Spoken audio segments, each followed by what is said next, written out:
right, I'd like to call the Monessen City Council work session on September 8th at 7 p.m. to order. Roll call, please.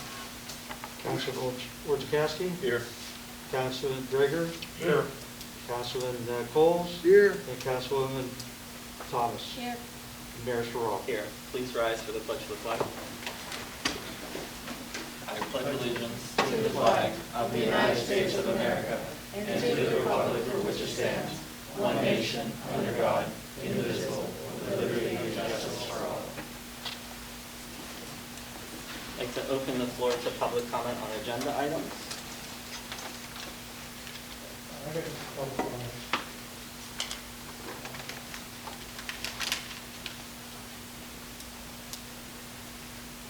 Ron, 2520, but realizing this just as a work session, just a couple comments on one thing. Our Kareem did call me and ask about the two properties. I did look them up. They were the properties on 1021 Knox and also 539 6th Street. Howsoever, they were not properties owned by the redevelopment authority, and I let him know that. When I told him the amount of it, that we quoted $500, that was something that was based upon the previous lot of properties that were transferred from the city to the redevelopment authority, where we had to pay to have the quick deed executed and then generate the new quick deed for them and so forth and so on. And that basically just covers the cost of that. So I didn't necessarily try to quote that because it's not our property to sell. It's just, if that was our property, that's what it would sell for. So just make sure that was understood. The reestablishing the full-time code officer, I think that's a wonderful idea, especially when it comes to you, the property loss for the Hilltop Fire Department. It says the city filed an $18,192 claim for the insurance. The claim was turned down. The damages were not caused by weather-related issues. Damages were a result of neglect. I've been coming to city council meetings for 10 years now, and I've not yet heard the fire department ever come before city council asking for money to do maintenance or anything else. Maybe we should ask the full-time code enforcement, assuming the city brings him on board full-time, to do a report once a month with the fire department, to go through and inspect all the city facilities. Are they being maintained? Are they being done properly? And report to city council. To be blindsided with the almost $18,000 bill is just absurd in my mind. But anyway, just my comments. Thank you. Thanks.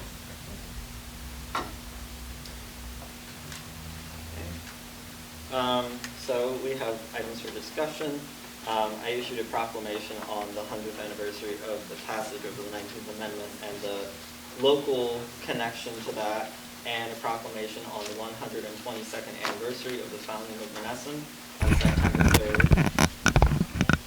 We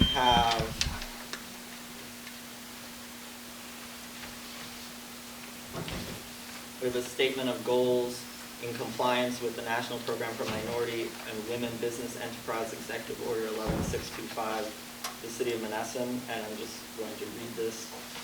The City of Monessen hereby sets as its goal for utilization of minority and women businesses through its contracts for public works, site clearance and demolition, supplies and services, a target of $15,886 for MVI and $7,943 for WBE of its project budget, or 10% for MVE and 5% for WBE for Monessen's non-administrative fiscal year 2020 CDBG CV program. This is the CDBG COVID program.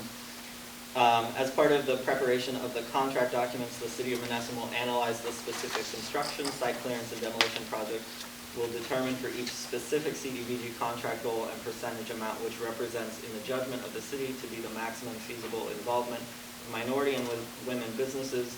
Thus, individual projects may vary from the stated percentage goal. It is expected during the course of the year, however, that the total volume awarded to minority or women businesses will approximate the goals stated above. And it's dated September 15th for next council meeting, should it be adopted. I assume, John, this is from Walt for CDBG, or what? Did this come from Walt for CDBG? Yes, for COVID. Yeah, for COVID. Right now, we didn't have anybody that really qualified under a business. Mm-hmm. Yeah, I mean, the COVID CDBG stuff was very specific on how it could be spent, so. Next, item D. We talked about this at last month's meeting, I believe, and we forgot to take action on it. This is a policy for the City of Monessen employees for COVID in terms of if they go on vacation to a state that has a higher count and they return, like what procedures will we take? And this was run by the union and they had no problems with it. So that's why it's on the agenda, so that we can adopt this. And obviously we haven't had any issues like that to date, knock on wood, so I don't know. You have that in writing from the union? I don't know. We could have it in writing. I would make sure that we get it in writing.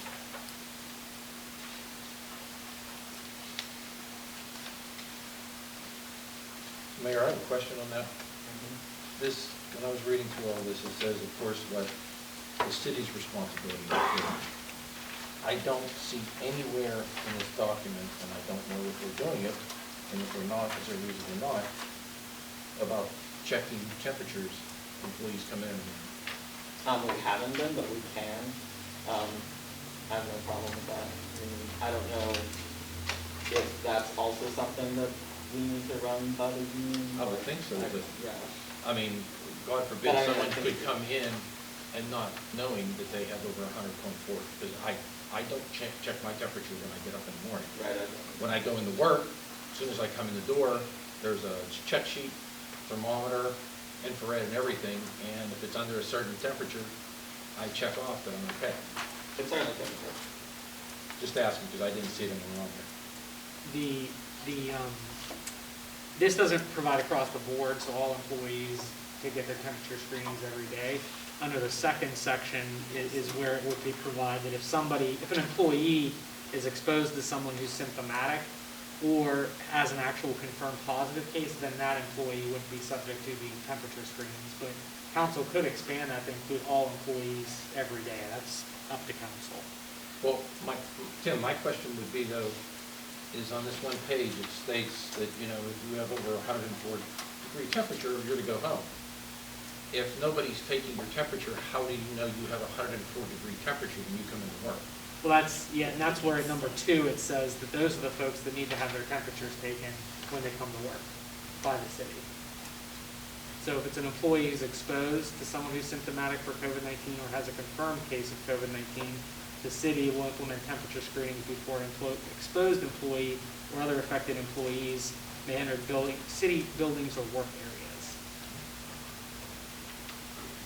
So at that point, so yeah, unless they're self-checking, themselves to about 100.4, unless the city's taking everybody's temperatures as well every day, or unless somebody has been told that they know they've come into close contact with somebody who's symptomatic, or somebody who has a confirmed case, then there wouldn't be any temperature screening particularly for that employee. It would only be, this policy only provides it in that limited instance.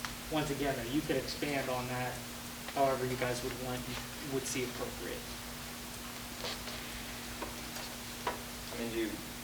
Thoughts? Would everyone be in support of doing temperature checks for everyone? The city crew and everybody's out and about, so they're prone even though it's a large area. The police, they're out and about. God forbid they get something and you bring it back to the station, like what happened in the one police department, wiped out the whole police department. I mean, it's not something that's costing us anymore except for a couple of handheld guns and making you have a log, because that way it might facilitate a lot of time. If someone came back the next day and said, I can't come in, my temperature's 100-some degrees, you would know at the beginning of the shift, or they get it sometime during or after the shift, they might have gotten sick, which might also help in tracking down other people who they've been in contact with. Just a thought, I'm asking. I'm just asking as a thought.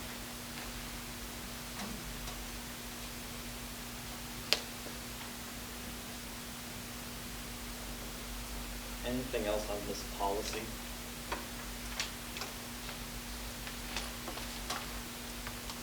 Okay, item E, we have the Fair Housing Resolution 12 of 2020. Let it be known to all persons of the city of Monessen that discrimination in the sale of rental, leasing, financing of housing or land to be used for construction of housing, or in the provision of brokerage services because of race, color, sex, national origin, religion, familial status, families with children, or handicap, disability is prohibited by Title IX or Title VIII of the Civil Rights Act of 1968, the Federal Fair Housing Act, and the Pennsylvania Human Rights Act. So we re-adopt this every year, reaffirm this, so, if anyone has questions on that. We got to take over on that, I'll put one on. Okay. That's a condition of your CDBG fund. Yeah. Resolution 12.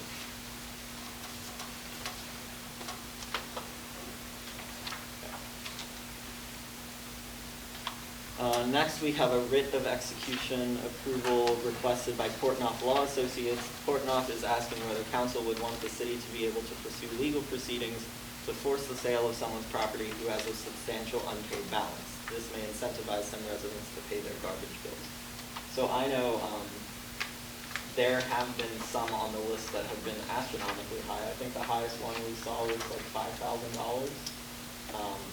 So I personally think this would be a good idea. It would, like it says, incentivize people to pay their unpaid debts to the city.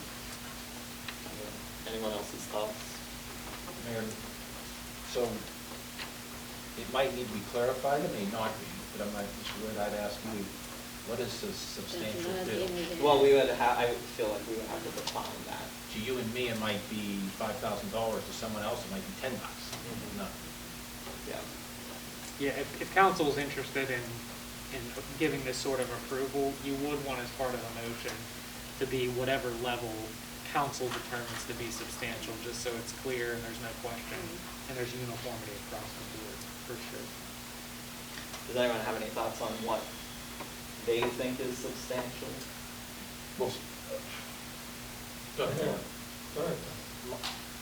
Not so much the substantial part, but my question is where is the council going to put a threshold to say the building next to Ron's building, the roof is caved in and everything? I believe Randy Lee owns that back in the Monessen Rising days. It does. No, it doesn't. Who owns it? Just like George, No, it's Monessen Rising LLC. But George Christo. Christo, okay. George Christo, yeah. So Christo, but he doesn't, if I remember correctly, he's out of state. Yes. So is there going to be a threshold somewhere between, are you saying that, okay, Portnoy's going to go after Christo for that building? He owes back taxes and everything. And he's out of Only state. for garbage. Yeah, This is just, Just garbage fees. this doesn't, oh, it does, I apologize. Okay, we'll forget my Yeah. question. Portnoy is just garbage. Okay.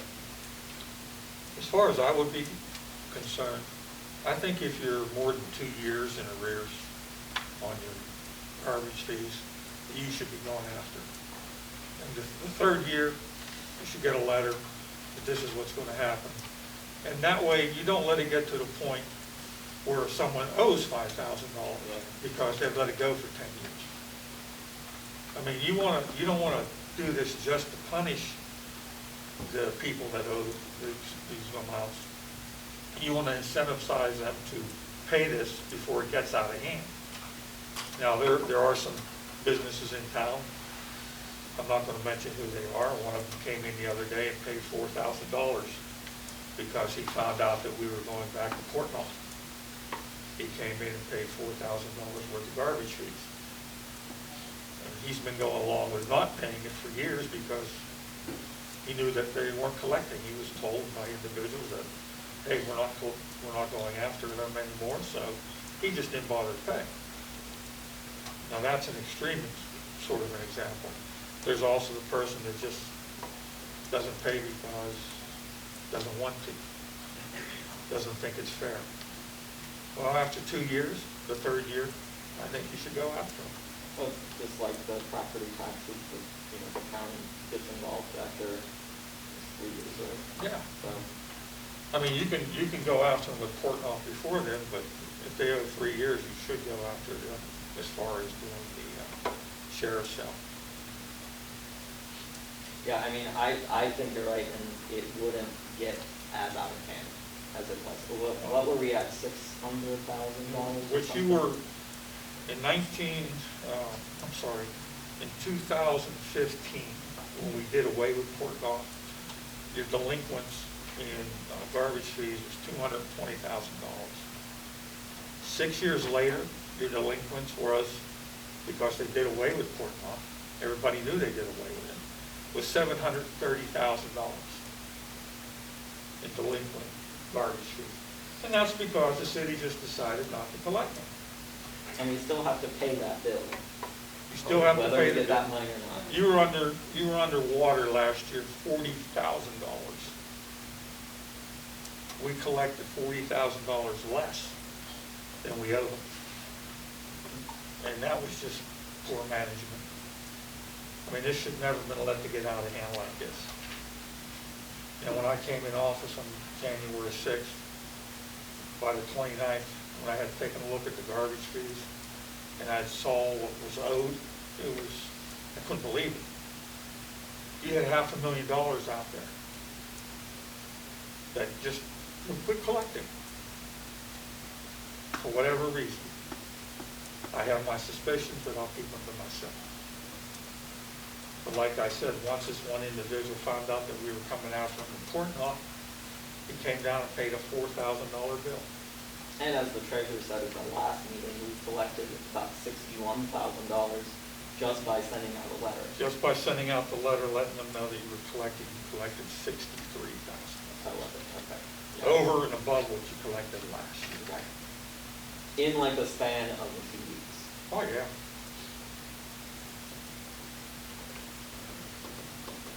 Anything else on this?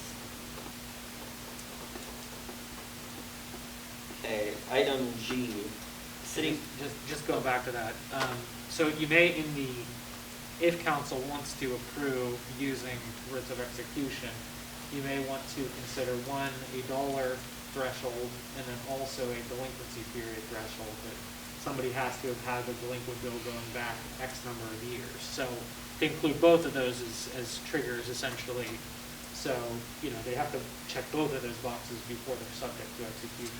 Because it may be somebody who's just temporarily fallen on part-time, so they accrue a substantial bill, but, they are going to be making efforts, because it sounds like the concern is people who are repeat, habitual non-payers. So you may want to include both of those as being required. So 155 is a year, $155 a year. So we say after 2 years, you're at $310.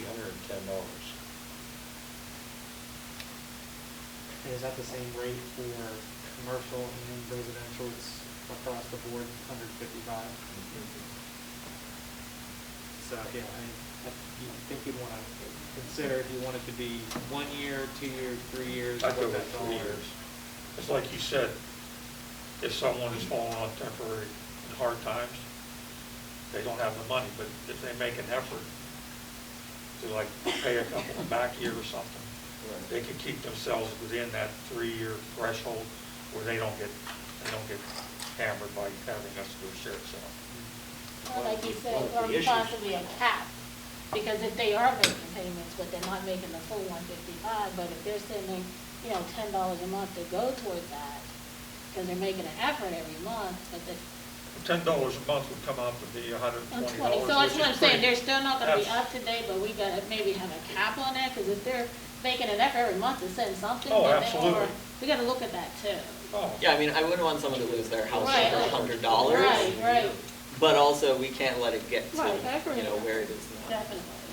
Then you may want to ask Portnoy what their recommendation is, because the other thing is you're going to have costs associated with the execution process. They have a charge of $40 a year on top of that. So if you get behind 1-2 years, you're going to be looking at $80 additional charge on top. So it may be worthwhile seeing what their thoughts are on what constitutes substantial and makes it worthwhile. Item G, City credit card fees year-to-date are $19,862.69. Our current vendor, Unilink, offers Municipay for municipalities. The Treasurer's Department researched our options to reduce or eliminate the fees the city is paying. The city would be able to pay a one-time charge of $185 for a card reader. All other credit card fees as listed are charged to the credit card holder. 2.50% or $1.50 minimum for credit cards, $1.50 flat for e-checks. Municipay will give us a daily report by customer of all activities to the city's account. This will save the city costs as well as man hours on the phone, which relates to savings for the city. So right now, as I understand it, we're taking these payments, but we're paying the cost, the processing fee. So this would alleviate that cost from us and put it on the person paying. Just like the other charge. Yeah, I mean, That's everywhere. like a handling fee. So That's everywhere. Yeah. And we were spending roughly around 5 minutes per phone call. And time consumption, it's financial. And I think a lot of people this year, the reason why it's significantly higher with fees this year than last year, I think last year was around $1,000. I think with COVID, people took the opportunity to pay. You had one guy come in and pay a huge amount on his credit card. Yeah, like $82,000, if I remember correctly. Yes, yeah. This guy came in and we ate that fee. So that's why it's so high. Okay. Yeah, and he's gonna do this every year. Sure. We should be charging him, because if you're looking at that, what was that, about $16,000 grand? That was Or $6,300. $6,300. The one credit card transaction costs the city $6,300. We should be trying to recoup that cost. Right.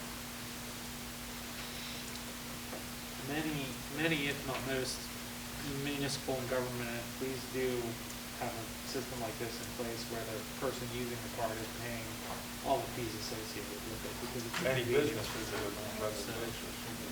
I think the other thing is that we'll put notices in the bills that go out so they understand at the time. And we'll do that too. That makes sense. Okay, item H. Last month, I think, yeah. I issued a mid-year state of the city address that I sent out to council. I don't know, it's kind of long, so I'm not going to read the whole thing because there are bullets, but if anyone has not seen it and would like to see it, I'll leave a copy on one of the counters somewhere, so you can take a look at it. It outlines the things that we have done in meetings and throughout the year so far. And you want to mail it out too, right? Oh, yeah, I would like to mail it out. I don't know what anyone else thinks of it. Let people know what's going on. And whatever we accomplish this month, we can attach to it as like an addendum as well. So. When you say mail it out, how will we go about that? We would have to figure out, I wouldn't want to send duplicates because that gets expensive. So Would this be like a newsletter to? Yeah, like current occupant sort of thing. Like, But you would send it out like a newsletter? yeah, I would think. Would you do something like this on a regular basis, or just as a one-time thing? Well, the state of the city is like typically once a year. I send it out in the middle of the year since so much has been getting done. So I would say this would be like a once a year thing. But I would also like to do a newsletter, which is the next letter on the agenda. Okay. You would want to have, so to send this one out, and same thing with the newsletter on the agenda too, you're going to want some sort of cost estimate for what it might cost. So council. if it wants to Obviously, approve that, postage is going to be the biggest cost. So if we could get an estimate on Well, the posting. number of households or something like Yeah, that. you have roughly 3,000, that'll be $1,500 for stamps, and then for the label for mailing. And then you have the Don't you get a the ball envelopes. Pardon? Don't you get a bulk rate? That's the rate. We pay $240 a year, and you get a 50-cent rate on everything. Okay. And then obviously like envelopes and printing. And next year, we'll put in a marketing budget to continue covering this thing. And if we, for the quarterly newsletter, I remember the school district doing this years ago. I don't think they do it anymore. But we could explore, getting local businesses to advertise as well to further cost. I don't know, is that something, I think other municipalities do that? Yeah, there's a lot of municipalities that have quarterly, monthly newsletters that they send out. There's even contests about which municipality has the best one that gets awarded every year. But I mean, that is something that and primarily you gear it towards including things, just informational items that it's good for residents to know. Some of the permitting requirements, sometimes the park availability and how they would go about renting parks. Or like this credit card. Yes, thing. something like that. Typically, it's just informational items that, emphasize what's going on with the city and provide helpful information.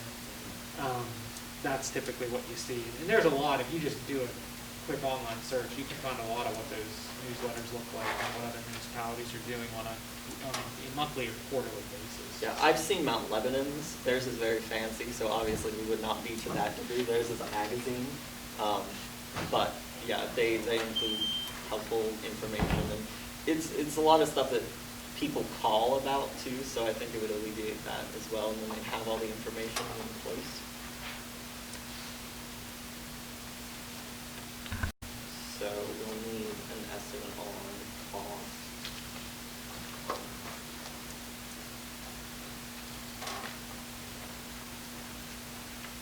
That goes to item J, Resolution 11 of the City of Monessen, hiring and appointment procedures. So we touched on this last meeting as well. This is for new hires and board authority and commission appointments to have something in writing for drug testing, background check, ethics form, standard application for employment, and letters of reference on the resume. And for board and authority and commission appointments, for the two that deal with children regularly, which is the library board and the rec board, for child abuse history clearances and criminal history background checks. So that we're covering them, we're covering us, and we're appointing people who are there to do a good job and do it safely. So we've talked about this, I think, for the last 2 or 3 meetings now. So this will put something in writing. Solicitor, do you want anything to add? No, I mean, a lot of this just already ties into some of the requirements that will already be put in place under state law. It's something to think about for you guys because, on the one hand, it's a good thing to be able to assure that, the people you have working and representing the city, don't present any sort of issues. On the other hand, sometimes it disincentivizes people good people even to apply. So, I mean, there's some considerations there on that, so you'll want to think all that stuff through before you make a decision on whether to adopt this or not. But it's very common, a lot of municipalities have rules like this in place, so it's not something atypical that you would see for a municipality. If this is adopted, are we gonna do this for current employees and things like that too? What if we have somebody already hired that has some type of background, who's never done it, on the board or what have you? They could be with the library, and what if they do have a child history that we don't know we're unaware of? So we gotta consider whether we're gonna do the current ones too. I mean, is there anything that saying we can't, or, I mean, is that something we can do? For current people that are already existing employees or existing appointees, you can't go back and require them to have, some of these clearances and whatnot, because that, because the effect would be if you're requiring them to do that and then removing them, that doesn't itself gel with the constitutional requirements, and you can't remove people except for very, very limited specific things. Same thing with employees. If somebody's already an employee, they have a protected constitutional property interest in their employment, and it's the same sort of situation where you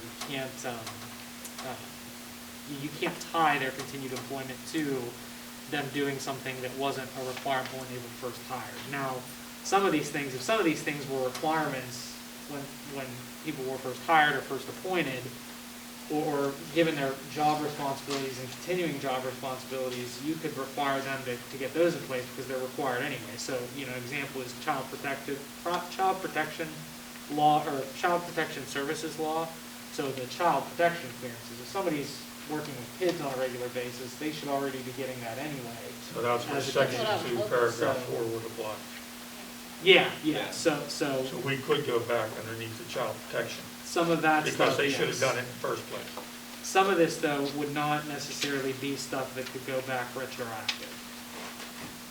It definitely is acceptable prospectively looking at future employees or appointees, but we'd have to look at specifically what it is to determine whether or not it's something that can be required of somebody who's already an employee or a. So will we actually be protected then if something happens and that person didn't have a clearance for a child? I'm just saying, didn't have a clearance. Like And someone then- current. Right, somebody does something, they say, well, didn't they do a criminal background check, or didn't they do a child clearance? And we hadn't. So are we gonna, because people do that, they'll say, well, you should have checked this out and when this person was hired. So are we gonna be legally bound then because we didn't? Yeah, if. Right, because Yeah. it's happened. If somebody has something on their record Right, and that was overlooked or never Right. searched and they were hired or Then it appointed, would, right. and They're then gonna something come out. happens, Right. yes, I mean, that's. Yeah, all I've to heard say, it yeah. happen before. I was just wondering. You're right, and that's one of the reasons why municipalities do have formal rules Right. like this in place. I mean, it's a lot of time, it's a lot of work, and sometimes there's some expense involved, but, the flip side is you have some protection there because with confidence that whoever you're hiring or appointing does not have something on their record that is gonna come back to bite the city now. And we did our due diligence Yeah. as far as we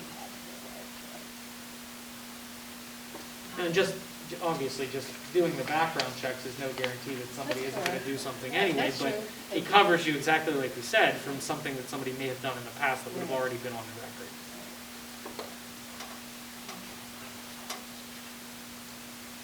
Okay.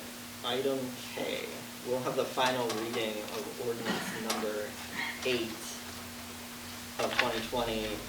This is the street boring ordinance.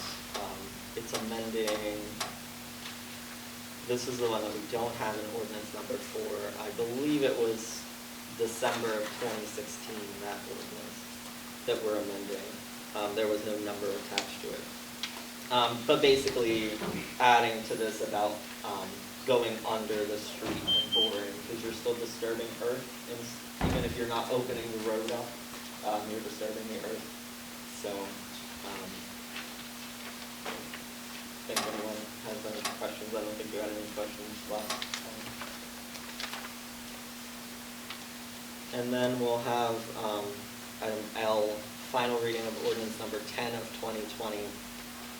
An ordinance of the City of Monessen, Westmoreland County, Commonwealth of Pennsylvania, amending certain sections of the city code by requiring that all purchases of any building, property, or structure within the City of Monessen known to have one or more city code violations, to bring that building, property, structure, or code into compliance with the city code within 12 months of the date of purchase, in accordance with PA Act number 133 of 2016, requiring the purchaser of real property to make reasonable attempts to abate nuisance ordinance violations relating to maintenance, health, quality of life, or safety within 12 months of the date of purchase, authorizing the issuance of temporary access certificates, temporary use and occupancy certificates in accordance with PA Act number 133 of 2016, authorizing the imposition of penalties for failure to do so, while preserving all remedies to the recovery, prevention, abatement, or restraint of code violations under other statutes and ordinances, and providing for an effective date.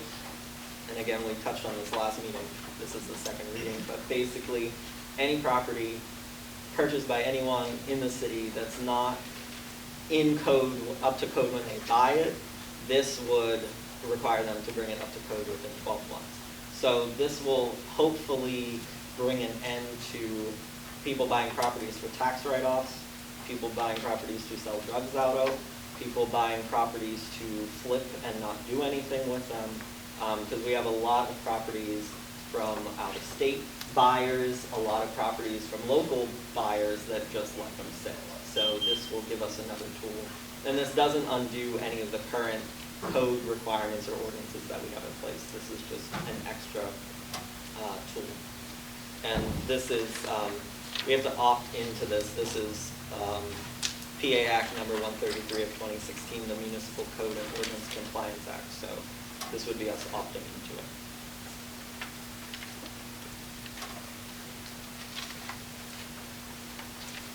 And item M, first reading of ordinance number 9, an ordinance of the Council for the City of Monessen, Westmoreland County, Commonwealth of Pennsylvania, establishing compensation on a per meeting basis, repealing ordinance number 1 of 2019 of the City of Monessen. We also talked about this last month. I think we tabled it. So this, again, would not go into effect until the next council is seated, but this would change the structure of how council is paid. Instead of a salary, it would be based on the meeting's attendance. So if you don't show up, you don't get paid. Right. This goes in effect, 2022. okay, when they fined you, when they wrote that ordinance and they started fining you, how come they could do it right then and there? They passed an ordinance while you were in office, and they started fining you. From what I gather, should that have gone to like the next election cycle? I don't know the answer to that. I would have to look into that. I just know generally under both the third-class city code and the Constitution, Pennsylvania's Constitution, that a elected official's compensation cannot be changed during the course of their term. So, under third-class city code, it's quite possible that ordinance is illegal. I can't say. No, that you'd at have this to look point. into I'd it. have to look into it. I'm not saying it was a bad thing to do, but if we can't do this until 2022, how could they do what they did while he was in office? Because you're changing salary structures here. We didn't change salary structures. You started fining somebody. That's different than salary structure. Well, that's what I'm asking him to look into. Everybody's still got, the council was $90-some after the deduction and all that, okay? That never changed. What changed was if you didn't make it, didn't have a reason, you got fined for it. And it took But a couple months. why would this not apply till he changed office, but that apply I have no idea right why. down there? I have no idea why this is, if you're doing this, which I don't see a reason for doing it, because we already have something in the books. I don't think it's enough. It's something. 25, yeah, it's not, that's a nuisance. If Nothing- you don't show up, nothing's- if I don't show up for work, I don't get paid. If you don't show up for work, you don't get paid. So if we don't show up for work, we shouldn't get paid, period. Now, what I'm asking him is, if this can't be changed until 2022, how could that be changed while he was still in office? Why didn't that go to the next election? I mean, it may not have been required to. That's why I'm asking him. He's the lawyer. If that was the case, the next election would be till 2022. Right. That's one. And two, I don't see how we can implement something like this that takes effect for the next board or council, because most people may not even be here. That's the only way you can change anything with the salary though. That's It fine. would That's what only there's the change- key though, you're changing the salary. We didn't change the salary. Right, but it's But worth you imposed a looking fine. into it.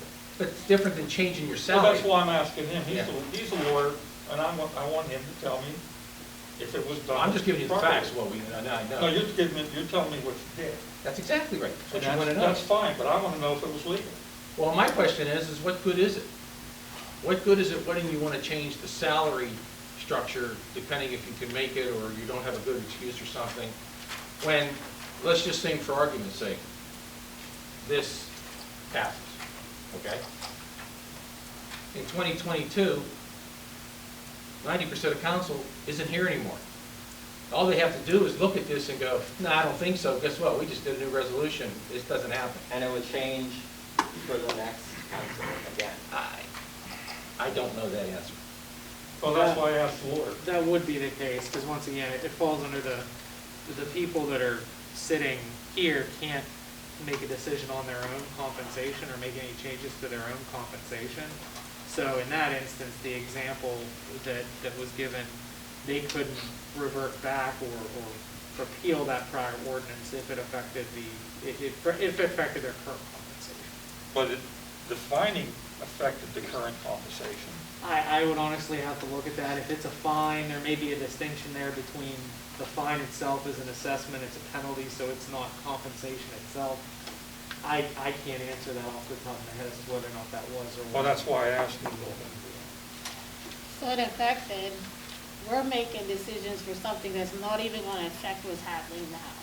That doesn't sound right to me, because if you have a situation that you need to address now, but we can't do anything about it, that doesn't sound right. Well, that's how, at least for this ordinance, where it's actually changing the compensation to make it monthly based on attendance at meetings, that's the only way to do Yeah, it. it Like, just- you couldn't change it now for you guys to adopt an approach like this. That just seems, it doesn't give you any leverage to address any things that's occurring right now with our current administration. So how do you just let things carry on without being able to address it? I could see why they structured it that way, because theoretically, like, if we were allowed to change our compensation, like, who's to say we couldn't say, okay, everyone on council makes $4,000, or we get this hike. So it's kind of to stop us from, like, giving ourselves a raise. I'm not even referring about money. Right, but I mean, I think that's the I'm thought referring process to about us doing our job. That's what it's not even about the compensation. It's about addressing us coming to do our jobs. Basically, that's what it's for, to make us come and do our job. So we can't address it if we're not doing our job. That can't be addressed or changed. So say, for instance, this happened, beginning of our 4-year term, and we can continue doing what we want to do for the full 4 years without the public being able to stop us from not doing our jobs? It doesn't sound right. Well, I mean, that's in It doesn't sound right to city me code, at so- all. There's no way to change that for a 4-year period. And Tim, Well, my that's question why- is, Yeah, I just third-class mean, city there's code, gotta be something. the salary of elected officials is already embedded in the third-class city code and spelled out. You can't change that, can you? The minimums are. Okay, but there's no maximum in there either. They're No, pretty so- set. So that's subject to change by council. Which would also take effect in the There's next. no maximum, Yeah. you can change it. I mean, if it gives you a minimum, yeah, if it doesn't list a maximum, you can change it to whatever you want. If there's no maximum listed, it's telling you, okay, this is the minimum here. It doesn't say that you can only go this high, so who knows what some people might do. But the third-class city code specifically and implicitly says for your council seat is, what is it, $2,800 a year? The That's mayor the gets minimum. 4,000, something like that. It doesn't give a high-low range. It's a specific dollar amount. And isn't that set by the state legislature? Now, in the third class city code, it sets what the minimum amount is. So a third class city mayor can't make less than, I think it's $2,500. That's the minimum. For a council member, I forget what it is, 800, I forget what it is exactly, the actual minimum. And that's set by the legislature in the code, but it's just a minimum, and councils are free to change that based on, the amount of work that's involved, the amount of interest. There's all sorts of things that they consider when they're making and actually setting their compensation. It just can't be any less than what those minimums are in the code. And Monessen's was set in 1964 with the current salaries. 1964, Yes. and we're I overpaid. have it in the book in my We're office. still overpaid. Yeah, but that's the last time it was changed, was 1964. And I think those minimums only went into third class city code for current existing cities when the third class city code was rewritten in 2014. I don't think there were any minimums before that. Interesting. But if you could find out for me, I'm just curious about that fine. I just have a note. I don't even think it's a matter of compensation. I think it's a matter of us looking into as far as if we are not attending for no real good reason not coming. We ought to look into that as far as, okay, if they got 3 unexcused absences, is there something that we can do legally to, if you're not coming doing your job, you gotta go. That's what, it's not, I'm just saying, there's something we ought to look at, I mean, and they are Well, I looking think at that. the And the state's state is looking looking at at that that right now. because that's where it is. I'm not even concerned about the money. It's about us coming doing our job. So I'm glad the state is looking into that because that's where this all started. It's about us doing our job. It's not about, we don't get hardly anything, so that's not the issue. It's about us doing our job. That's all it is. So those are things that if we're gonna look at anything, that's what we need to be looking at. Well, that's up to the state. Right, and they are, but I mean, those are things that's what needs to be addressed. Elected officials coming to do their job, with, as long as they have an excuse not to be here, fine, but if not, you need to be here. And that's where the problem was. So hopefully the state will do it, because otherwise, everybody's just sitting here with people who don't even care, don't even come and just do what they wanna do. But that's where it sits, and hopefully the state will do something about that. Anyone else?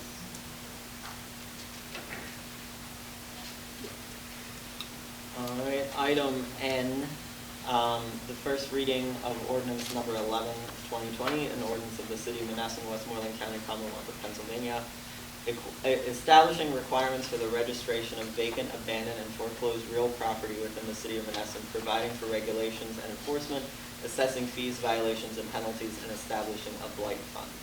So this is something that other cities across the state have been doing. I looked into, I think it was York has one. There was another city. I can't think of the second city. So basically, right now, we have the landlord registry. You know, we send out the landlord letters every year. So this is basically the same concept for vacant and abandoned and foreclosed properties. So obviously, some of these people that are out of state, it's going to be really hard to track them down. But this is one, I think, will help us know where the abandoned properties are. Obviously, you could drive around and see them, but like it will compile data on where they are. It will help us hold people accountable for the abandoned properties. Maybe it will encourage some people to let go of those properties and give them to people who will actually take care of them.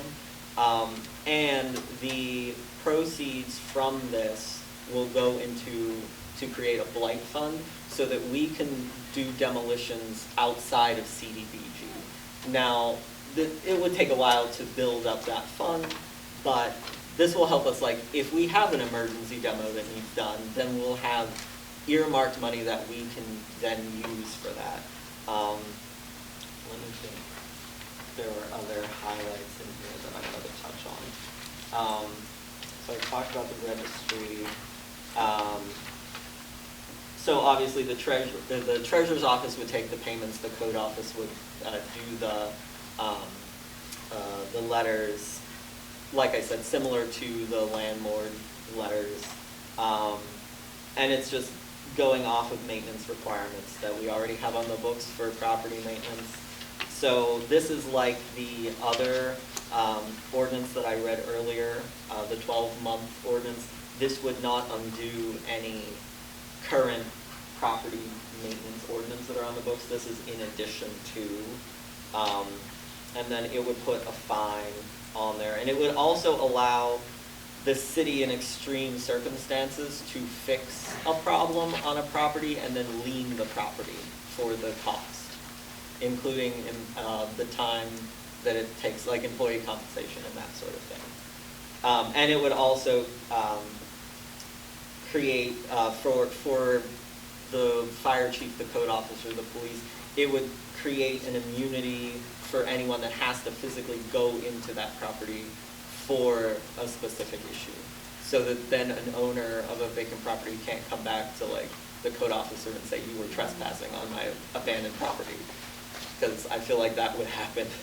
So, I know that. Not that we want to rely too much on that, because there's concern about that. Oh, really? So I don't know. Did you have any thoughts on this before I? Yeah, I mean, there are quite a few municipalities in Pennsylvania that have ordinances like this.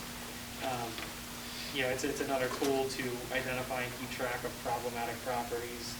And one of the other really important functions of it is for public safety. So typically your blighted properties are the ones that represent the greatest risk to first responders. So, you know, if there's a call, first responders can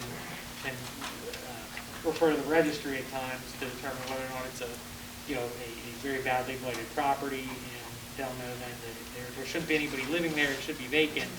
So to be very careful when entering the property, because they aren't anticipating that they need to save anybody's life since it's a vacant property at that point. So. I know it's kind of long, so if you need to take time to look at it before the next meeting, let me know if you have any questions or need anything changed. Where did this come from?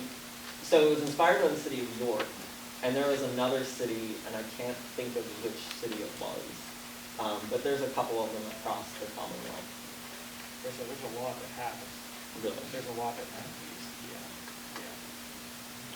Well, we need to do something about the blight. Yeah. We need to start going out to people. And this just gives us more tools to do that. Obviously, like, I think blight is one of our biggest problems. So, and the properties are so tied up in red tape, but a lot of the people that own these properties live locally. So this is kind of at least holding people accountable to some extent. It's going to be hard tracking people down when they're in Texas or California, but this gives something.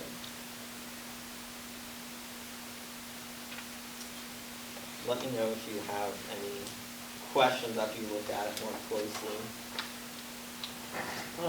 Item O, first reading of Ordinance 12 of 2020 and Ordinance of the City of Monessen, Westmoreland County, Commonwealth of Pennsylvania, providing for the creation of an Environmental Advisory Board in and for the City of Monessen, establishing an authority and purpose, repealing inconsistent ordinances, and providing for an effective date. This was recommended by the city engineers to help with the public information requirements for MS4. So I noticed that other communities also have boards similar to this, and this could also, the way that it's worded, and if you look at it closely, and we could always add more purposes for this, but it's basically, they'll handle, MS4 information, but also they can make suggestions to us, suggestions on maybe how we can more effectively use vacant lots for projects, or how can we educate the public on various environmental issues, or there was another one that slipped my mind. Sustainability, MS4 is the big one. And also, like, they could help plan things like community cleanups and that sort of thing. That all kind of like ties into that. So let me know if you have any thoughts on this. That MS4 program, that's one of those things that we're supposed to have posted on a city website. Yes, and I did send it to the people creating the website. I mean, we're required to have that posted. Yes, and there's also over there that big binder on the code counter. It's right there as well. And then this is also one of the things that we were talking about, I think in June, that the county wants us to update at the end of the year, the MS4 program.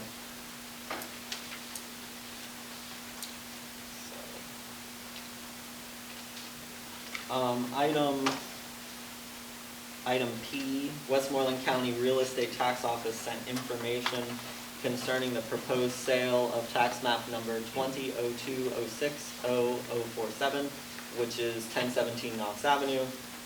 Property owner is Jody Hill.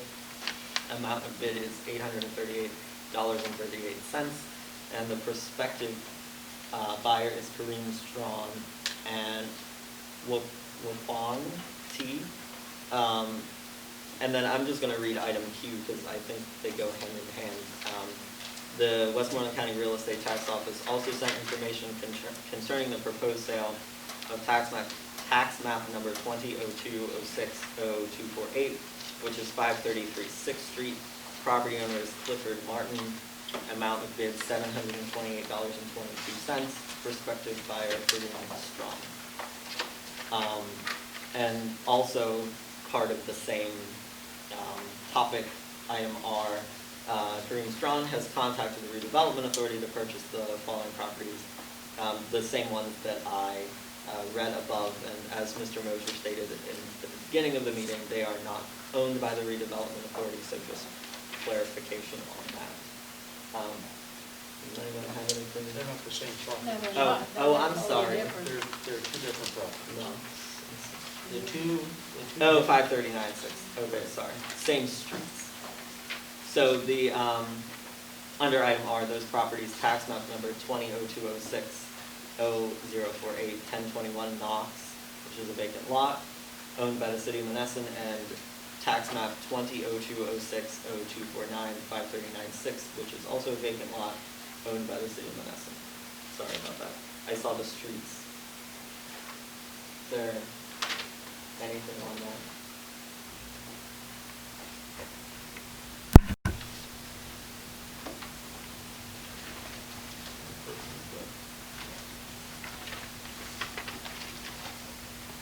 So, These are vacant lots?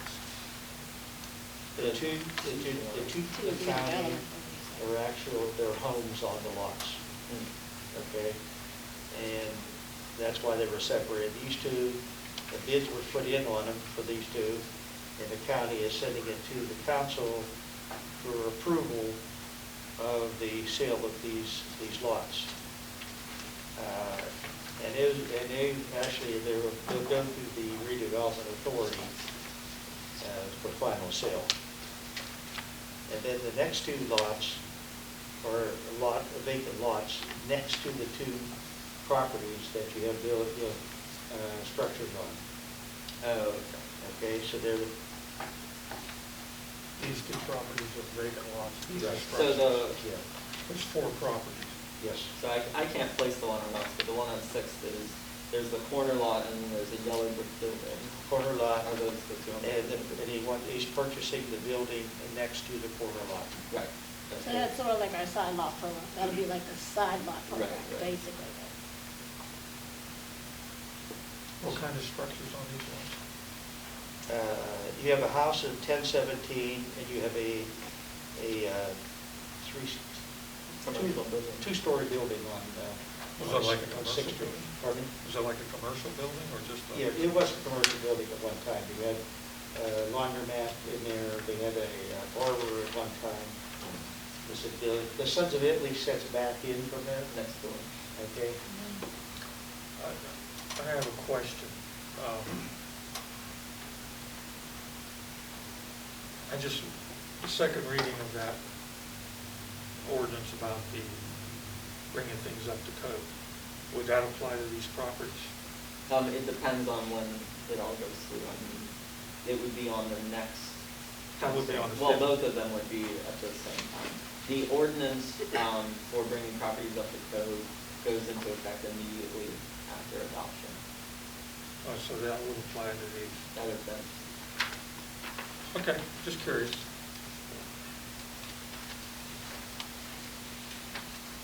Anything else? Just to comment on this, so these are properties, the two from the county are in the repository sale currently, which means that they've already gone through the upset sale, no one's purchased them. They've already gone through the judicial sale, the free and clear sale, and no one's purchased them. So that means they're on the last list. And typically, once properties get to the last list, that's because they're in really bad shape and present a liability. So oftentimes it is good to put these to productive use as long as whoever is acquiring them is able to do something with the properties. There's actually only limited bases for what you can deny somebody's bid when it's on the repository sale list, and that's somebody who has delinquent taxes or delinquent utility bills, somebody who has housing code violations, or has been denied certain licenses from the city or any other municipality within the county. Those would be the only reasons that you could really deny a request to purchase property from the repository sale. Just for council's information. Okay, so you're saying that all the properties that this individual has would have to be up to code? taxes paid. No, can't have violations where they've gone through the whole process and been convicted of violations.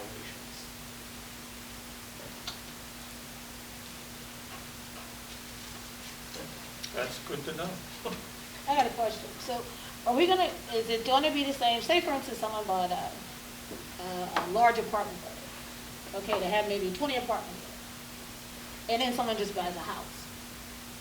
Are we gonna put that same limit on that? Because it's gonna take you a whole lot more to get an apartment building with maybe 20 apartments you're trying to redo. Well, are you talking about the That ordinance? 12 within the Okay. 12, yeah. So the least amount of time is 12 months. Okay. So, but if someone buys a house, obviously, Right, they might okay. not have enough, they might not have the problem of Right. bringing it up to code Right. in 12 months. Right. The way that it's written, if you show that you are making an effort, like if you go to Todd and you say, Okay. I'm not gonna make the 12 months, but look, I put a roof on. Okay. Or, you know, you're showing effort, then Okay, so it's, then- we can grant. Okay, that's what I was wondering. Yeah. Well, that's more fair. Yes, Yeah, I it mean- is. I mean, that's the only fair thing. Because It has to be. Like Lois says, Yeah. if you get a 20-unit building. Right. Well, it's you don't gonna know take what a- you're gonna find when you've got up the Yeah, wall. it's gonna take you, It's gonna take you more time to Right. get it, to but if do you're this, making a good faith effort, Right. then we can Right. extend. Right. And I think for me, and I'm sure you all agree, like that's what we want. We just want Right. people to show that they're making Okay. progress, and because I think that's been the problem for so long that like again people buy these properties and they just let them sit. So hopefully that will encourage people. We gotta word it in there, as long as they're making a substantial progressively towards. Yeah. Yeah, so section 5 Yeah, is the okay. one it's a good Okay, question you're okay. asking, where it says any purchaser of any lot or parcel of land having one or more substantial violations relating to maintenance, health, or safety is required to make a reasonable Okay, attempt alright. to abate the nuisance within 1 year of the date of purchase. So that's where it pulls in that standard where if they're making progress and it's reasonable progress, they're good. Yeah. Good question. Okay, next item S, reestablishing the full-time code enforcement officer position. Our current part-time officer has 22 years' experience and certifications to warrant the position. We need to be more proactive and aggressive regarding code enforcement. And this is in line with the comprehensive plan of 2030, which is still in the draft phase. I believe Todd has issued like 200 citation letters in the last 2 months. So he's certainly been busy. Dawn, since it's your department, I don't know if you have anything to say. Well, he's been on a tear, basically, to be blunt. I think he just wrote another 100 letters to go out for code violations, and the different issues that we have in the city. So that's probably up around 150 to 200 letters he's written since he's been here. And I'm seeing some of those people are They taking are actually, steps to. a lot of people are stepping up and coming in and finding out what's going on. A lot of these properties, if you go around the city now, you'll see that they were just overgrown lots. Mhm. People are starting to get in there and. I noticed one on Perenni today on my way here. Very good. People were getting in there, they're bringing people in to clean them up because of what he's been doing. The man is extremely well qualified. And we just found out that he has some authority as far as code enforcement dealing with different fire department issues. He's certified for a lot of that work. And that's something that the city's needed for a long time. And you get a lot of these buildings that have been burned. And what happens is you're supposed to give 10% to a fire account. And that is to make sure that if there's any issues with that building, it gets torn down or whatever's taken care of. Well, the last 6 years, that's kind of gone away. They just stopped happening. I'm not going to go into why, but it just didn't happen. So there's a lot of property. We actually had that individual up here on, what is that, 9th and Marguerite? Yeah. You know, we went after him, the code enforcement guy and the municipal chief, and he's tearing that building down, even though he was holding it up there with some straps there for a while. That was interesting. Yeah, How that was got- new. It was interesting how it was pulled down. Online, there's a 10-minute video of someone coming into town at 11:45, hooking up a tractor to the building. Oh, I saw that. Yeah, so he kind of snuck in and did it. But like I said, it's on Facebook, you could research it if you want, but it's a very interesting video. But, you know, this code enforcement position, it's crucial to us starting to clean our city up. For whatever reason, we did away with the full-time position.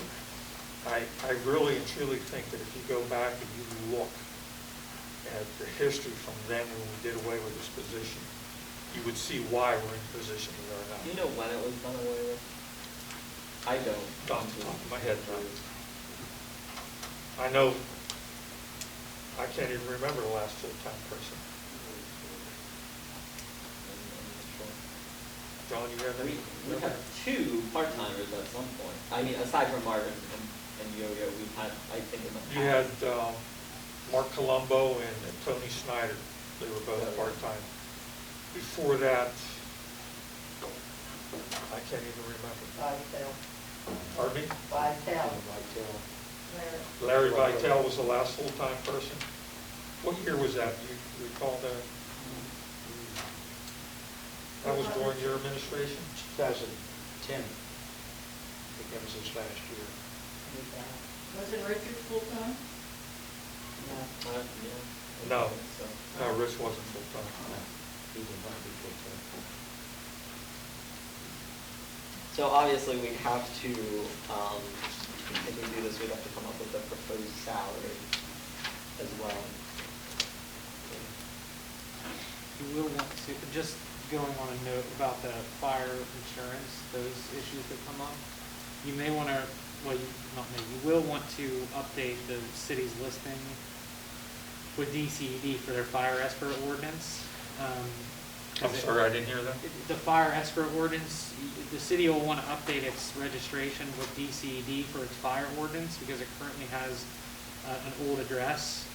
And I don't know what the current phone number is, but it may be an old phone number. So insurance companies are always going to use that address to direct any correspondence. So just to make sure, if there is an insurance company that's paying out on a fire claim, that they send what they're supposed to the city, that information needs to be correct and updated. So if you guys want to reach out to the DCD folks to make sure that's updated, that'll at least help on the insurance company end of it.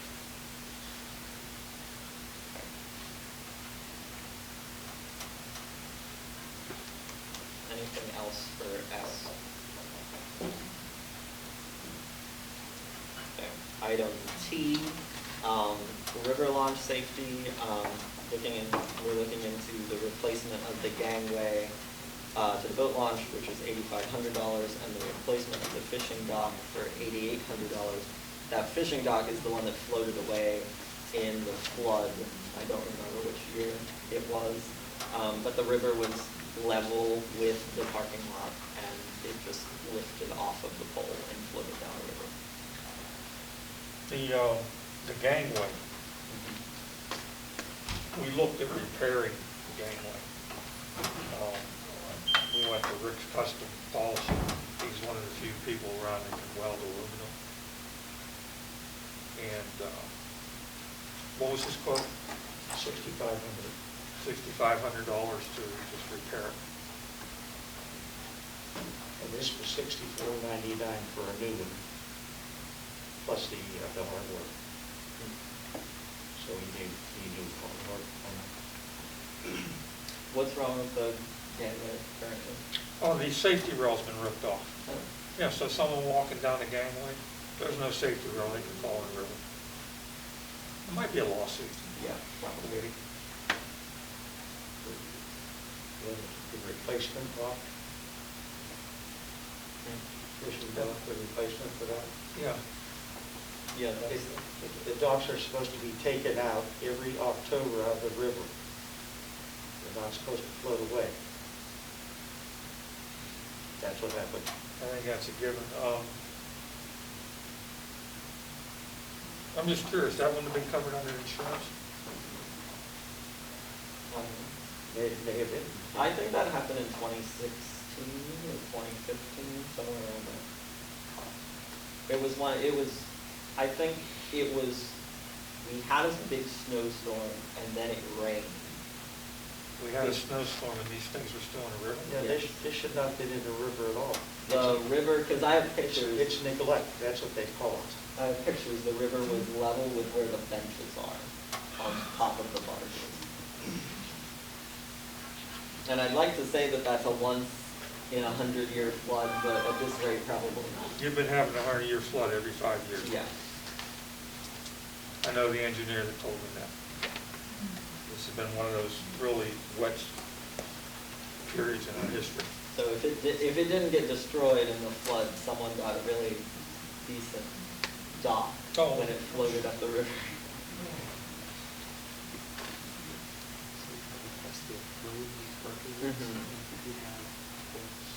Yeah, do you have the quotes, right, for these? Yeah, if you could just send them to everyone. That'll be on the agenda for next week.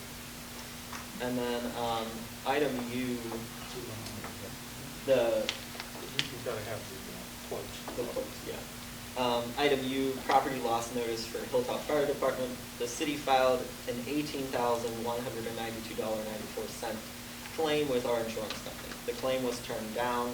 The damages were not caused by weather-related issues. The damages were the result of neglect. Therefore, tax dollars will need to be spent to repair and replace the damages at the Hilltop station. So this is drywall, plaster, what else is in there? A washer and dryer. We have that here somewhere. Did I comment on that? Yeah, yeah. Over the last 6 years, we have, the Hilltop Fire Department, I'm speaking as a Hilltop firefighter right now, actually one of the officers. We had reported this to the city multiple occasions, and nothing was ever done. I'm not sure why. We had the roof repaired this year and repaired and replaced part of it. It cost $8,000. But over 6 years of the water coming in, the complaints from the fire department, the request to get it taken care of were never answered. You would have to ask the administrations of those two administrations why that was. But it just seemed to me that there was this indifference to the plight of the Hilltop Fire Station. And if this had gone on any longer, you could have had structural collapse as far as the roof is concerned. This was just negligence and neglect. Yeah, I mean, if you look This at should this, never have been permitted to continue. if you look at this picture, there's literally a hole in the plaster. The ceiling collapsed. Yeah. You It's know, it probably can only hold so much water before it comes down. And just so we're clear on something, to my knowledge, and Lois can say and speak if she chooses to, it was never brought to our attention in the last 2 years. Never, like Mr. Moser said, any meeting, it's never come to our attention at all. I can't speak for the prior administration, but again, I hate to correct you, it's not 2 administrations. It's 1 administration back. This No. is a current administration. You are No. just a new person. No, I'm No. sorry, I completely disagree with you. Then you can't have it. Your logic is not, This isn't a new administration. it is. No, it's not. Yes, it is. It's the same Deputy mayor, administration. Deputy mayor. It's the same administration. Who signed as deputy mayor? That was you, it was your administration. It wasn't my And administration. Yes, it was your Oh, administration. God. Let's go. It was. Really? Yes, really. Take responsibility for what you did. I didn't Or say did not do. taking responsibility. I'm telling you that it's not 2 administrations, because apparently you can't count. And it is I possible. can count. It is Your possible. logic is that you're evading responsibility. No, I'm not. I'm just Yes, saying, you are. just say the And as current far as being administration. reported, this was reported to David Feehan on numerous occasions, and whether he brought it to you or not, Lois? I it didn't was know. also reported to the municipal chief at the time, and nothing was done. Lois? What else could we do? I can't speak for anybody that we didn't hear about it. but there is no second administration. Let's get that clear. Counselor, I have a question. Election was 3 years ago for offices, am I correct? There was no election, to my knowledge, in the middle of anything that precluded anything.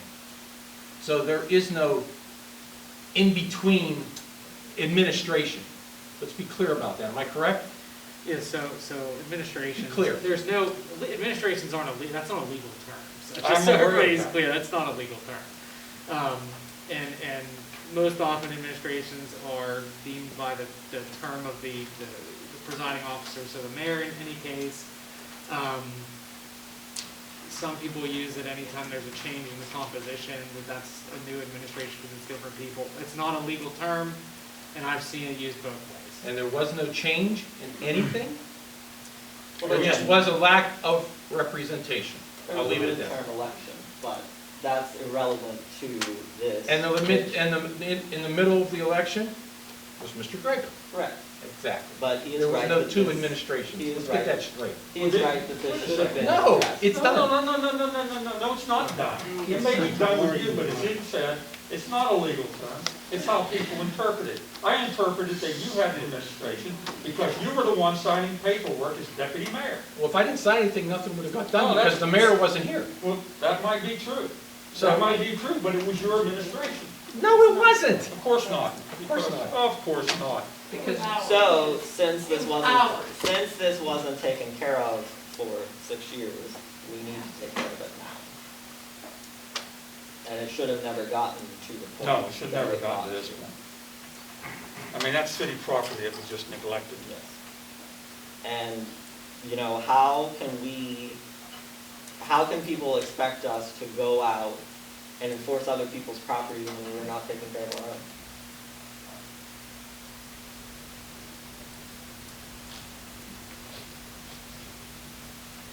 Item V, the Monessen Community Development Corporation is requesting the use of Monessen City Park for a drive-through trunk or treat on Saturday, October 31st, 2020, from 2 to 4 p.m. COVID-19 guidelines as put forward by the PA Department of Health will be enforced, so masks, social distancing, etc. So, it was discussed at our NCDC meeting, and Carla submitted this request. What will happen is, like years past, we've had trunk or treat at the upper lot, mostly because I think most of the years it rains, so we can't have it at the walking track. But we would enter the park at the entrance at Euclid by the baseball field, and it would be drive-through. So people would hand out candy, masks, gloves, all of that protection. People will be in their cars. So I don't know if other places, I haven't really heard anyone talking about what other communities are doing. And I did mention at the meeting about requiring a waiver as well, like we did for the Rotary. So, Mayor, what are we doing? This is September. Yes. What are you doing for Halloween? that was my next question. So what do you all think about trick or treat? I mean, again, I don't know what other communities are doing. I don't know how, or if there are safe ways to go about it. Obviously Halloween falls on a Saturday, so. Today's paper, the only thing I've ever seen so far is Mechanicsburg canceled their trick or treat. I have not seen anybody else. I haven't heard the city of Pittsburgh say anything. Yeah, I haven't heard anything. I mean, nobody wants to get sick, and I don't know if they're going to view it as saying you're not going to have 250 kids knocking at your door in one big clump, or 100 or 50. I don't know. Yeah. I don't think anybody's really touched it. Yeah. So obviously, like, the drive-through trunk or treat is not the same thing as trick or treat, of course, like experience-wise for the kids. It's a little more controlled, and of course there are concerns with that as well. But I don't know about trick or treat. I don't know what you all think with that. Or if you haven't, with that. I'd hate to cancel it. I would too, and that was the same thing with this trunk or treat. I think this is the 7th year that we've been doing it, and the kids seem to love it, but we obviously don't want anyone to get sick. So so we have to make sure that whatever we do is done with as many safety procedures as possible. I think you definitely should have a waiver. Yeah, well, I told them that that is something the council would ask for, so they had no problem with that. I mean, as far as Halloween goes, I don't know if council wants to wait till next month, because it's not like something we have to do. Right. It could be on. I mean, people just have to know about it. That's it, 6 to 8, and it's on 31st. Yeah, and it would be On easy, Saturday. I mean, we wouldn't have to worry about people not knowing the dates, since it's on Halloween, it would be easy for people to remember if we do have it. I don't know. I would say let's play it by ear till next month, and see if you start seeing cancellations. You definitely should wait. That's a good thing to start to go by. Yeah. If nobody cancels, Have you heard anything from No, them? actually, there's one community that's canceling their Halloween parade, but other than that, trick or treating, I haven't heard anybody discuss anything Yeah, about trick or treating. and I mean, we did talk about the Halloween parade a couple months ago, and I was talking to Rick and Dawn, and I mean, there's not really an easy way to do a parade, unless you did a drive-through parade, but then it's just gonna be a Halloween parade of fire trucks. So, even that, like, I don't know how we would do, because the band is limited on what we're going to be doing this year. So, even a parade, I don't know how we could make something work, aside from it being a parade of fire trucks and police cars, so. I don't know. If anyone has any ideas, Tony, I know Halloween is your thing, so. last time I talked to Rick, I asked him about his Council Blood, and they were going to go with guidelines Yeah, that have times that you can actually Yeah, go through and everything. And he's still planning to do that. yeah, he's still planning and everything. Now, some of the big haunts in Pittsburgh have canceled. I did see that. 100 Acres Manor and them have canceled because they get thousands of people on the crowd. But some of the smaller ones are still battling with it. I got one up in Carroll Township, still. Oh, Is that the hayride? Demon House? Demon House, yes, and there's the one hayride on 51. Allen's. Allen's, I think they were still on, but they weren't quite sure yet. But I think, the trick or treat's going to be a tough one. Yeah. That's And going to even- be devastating. Even like with parades, like, even if we throw candy out of an open. You still got window- kids right next to each other. Right, right. And or they're gonna run to grab the candy Yeah. with the person right next to them. You can't control it. Right. So I agree with you on that. But I'd like to, if there's something that we can do for the kids, like whether it's trick or treat, trunk or treat, whatever it is, I'd like to do something, like whatever is safest to do, if at all possible. But yeah, I mean, we could play it by ear and see what October looks like. You might want to talk to Salvation Army. They take the truck around and deliver bags. Why can't they take the truck around and deliver treat bags? Yeah, I mean, my only thought would be that the church might be iffy about that, because it's Halloween. I mean, It I'm doesn't just even like have to be thinking. Harvest bags. Yeah. They change the name all the time. Find a loophole. So just Harvest, Oktoberfest bags, or Yeah. whatever. You don't have to say Halloween. Right. Even churches have events during Halloween, just at the same time, so the kids don't feel like they're No, left I- out. They have we- Oktoberfest and Harvest festivals. We always get the Epiphany ladies, they come to trunk or treat and they sing Halloween carols, and it's adorable. So, yeah. Yeah, you could just change it, Harvest Fest bags or whatever, Oktoberfest. It doesn't have to, it could be something different. They take melodies of Christmas carols and put Halloween. I was gonna say, I haven't been. It's incredibly, it's very cheesy, but the kids love it. I would say yes, but I've never. It's adorable. Just wanted to ask what They they take Christmas carols and put Halloween. Yes, like instead of jingle bells, it's pumpkin It bells. might be on. Okay. Yeah, it's really cheesy. But again, the kids absolutely love it.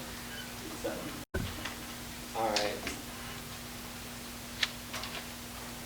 I'd like to open the floor to public comment, general public comment, if anyone has anything. I'd like to say something. I'm Kareem Strong. Y'all were talking about my his business dealings earlier.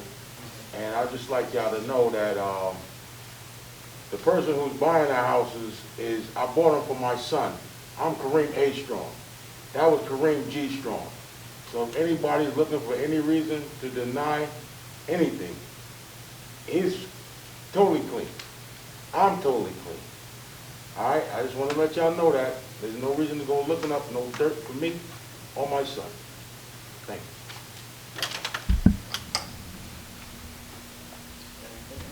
I just have two things. John, are we gonna get electronic copies of all this?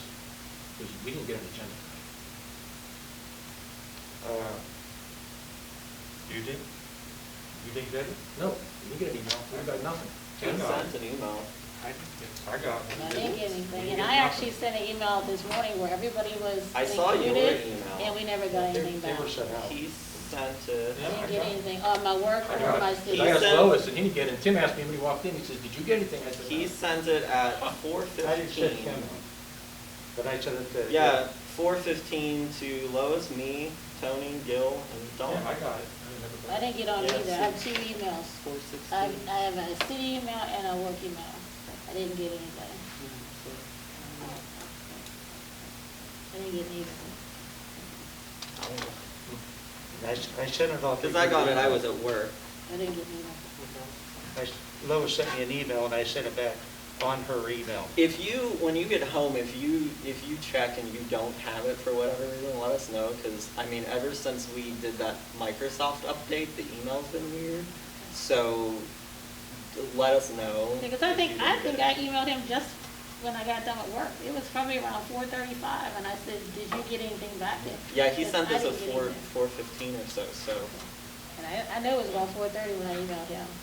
But I know when we first did that Microsoft update, I actually lost all of my emails from like 2 weeks ago, all the way back to 2018. Right.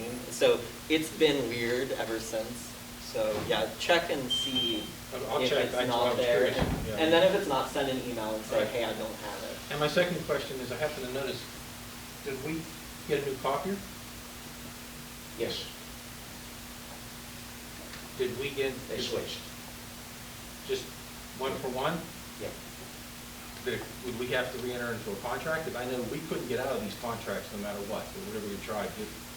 Ron had put a contract into place that it was costing, we could have bought the thing outright, and it would have been cheaper than what it was costing I us. think this one is cheaper. Yeah, it's cheaper. They canceled the contract. They canceled the contract on this one. Okay. They gave us that one for less. So we're waiting for that one. $20 a month less, and we're in it. And the first 3 months are no charge. The second 3 months are 50%. I took that money and I upgraded all the computers. So we are net nothing, but everything is new. Does Microsoft, what was it? We have Windows, what was it, 10? 10. Yeah, so that was going out in October anyway. And didn't you discover a contract for a copier that we didn't have? Yeah, we were paying for copiers that we didn't have. We couldn't get out of the contract. They refused to break that contract. So another machine, we didn't have a machine, but we were paying. We found We're two paying of them, on one for 240 and another one for 180. They're supposed to come and get that one, right? Well, they're coming to pick it up, yeah. But, yeah, we did save money and we were able to pay for the computers. So, net cost to the citizens. To make a motion to adjourn at 8:30 PM. Thank you all.